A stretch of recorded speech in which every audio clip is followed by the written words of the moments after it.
As dawn began to break, the Harrison plantation awoke from its short-lived slumber.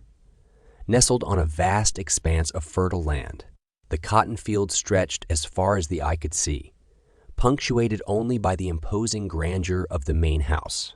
The orange hue of the rising sun bathed the landscape in a warm, inviting glow, an ironic contrast to the daily struggle that would soon ensue. The plantation ran on an intricate, well-oiled machine of routine and order. The stage was set, the characters ready to play their parts. In the grand house, Amy Harrison stirred awake.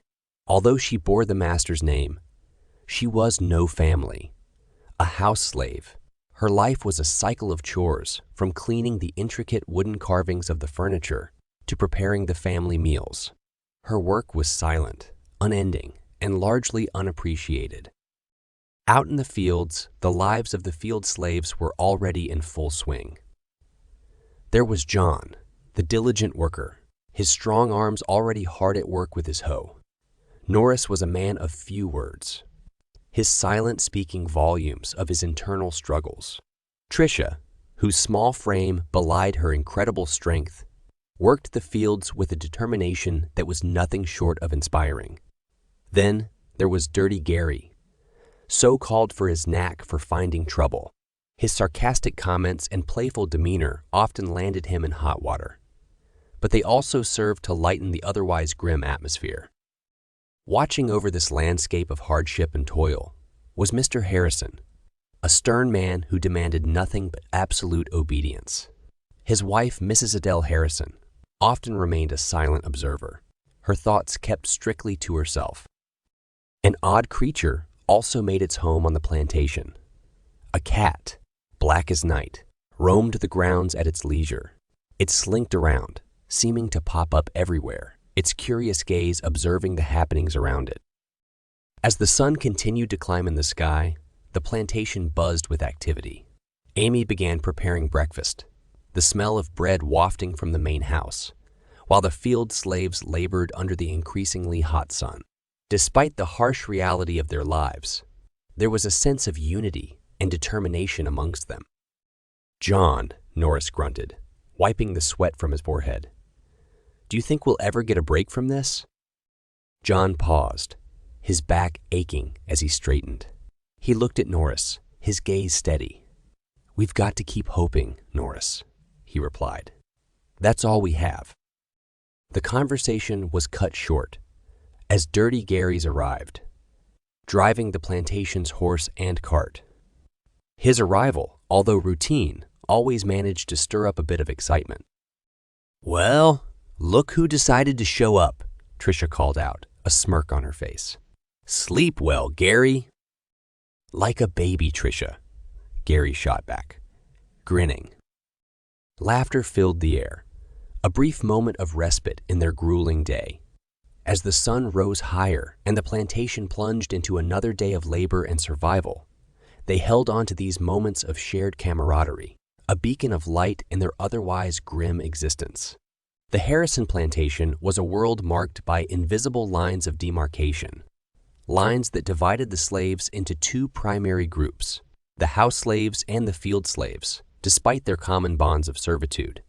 These divisions ran deep, creating stark contrasts in their lived experiences. The house slaves had an air of distinctness about them, a paradoxical mix of privilege and restraint. Amy Harrison was the epitome of this lifestyle. Her skin was smoother than the field slaves, free from the sun's harsh scorch, and her clothes were relatively cleaner, bearing fewer signs of laborious work. Her world revolved around the grand house, navigating the labyrinth of rooms, dusting the mahogany furniture, polishing silverware until it sparkled, and cooking elaborate meals for the Harrisons. As the sun beamed down on the plantation, she moved diligently in the kitchen, her hands expertly preparing the dough for bread. Sweat trickled down her forehead, and she wiped it away with the back of her hand. "Miss Amy," said Molly, another house slave, as she stepped into the cool kitchen, carrying a basket of freshly picked vegetables. Mr. Harrison has asked for roasted chicken for dinner tonight." Amy sighed, pushing a loose curl off her forehead. "Yes, Molly, always demanding the finest. He is. Makes you wonder if he ever realizes where all this comes from." The subtle layers of power could be easily missed, but they were there, an unspoken reality of the house slaves' lives. On the other side of this divide were the field slaves. Their lives were a stark contrast, a raw testament to the brutalities of plantation life. Every day, they would be out in the fields before sunrise, laboring under the scorching sun, their hands hardened by the rough cotton plants, their faces etched with the relentless strain of physical work. John, Norris, Tricia, and Dirty Gary were amongst these field slaves, bound by the common hardships of their work. On this particular afternoon, as the sun blazed overhead, John paused to wipe the sweat off his brow, his gaze scanning the cotton fields stretching out in front of him. He looked over at Norris, whose muscular frame was bent over a cotton plant. "You ever think of what life would be like in that house?" John asked, his voice barely more than a whisper. Norris paused, glancing towards the grand house that stood imposingly at a distance. "I reckon it's different," he replied. "But freedom ain't about living in a house, John. It's about owning your own life. That their house, it's still a prison." The reply hung in the hot afternoon air, a bitter truth they had come to know.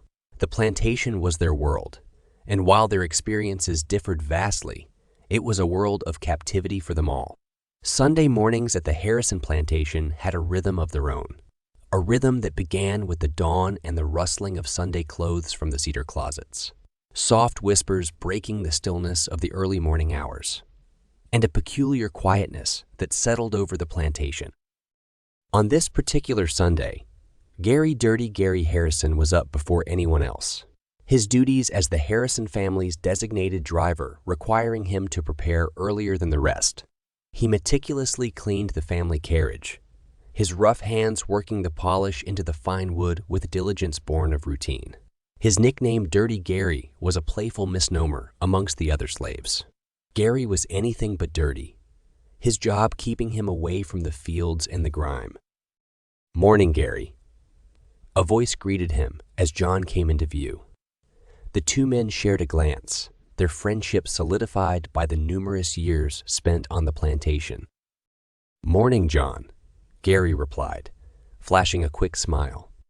His hands never paused in their work, polishing the carriage's wooden finish until it gleamed in the soft morning light. "You headed to the fields today?"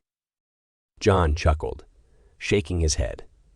"Even the master knows the good Lord rests on the seventh day, Gary."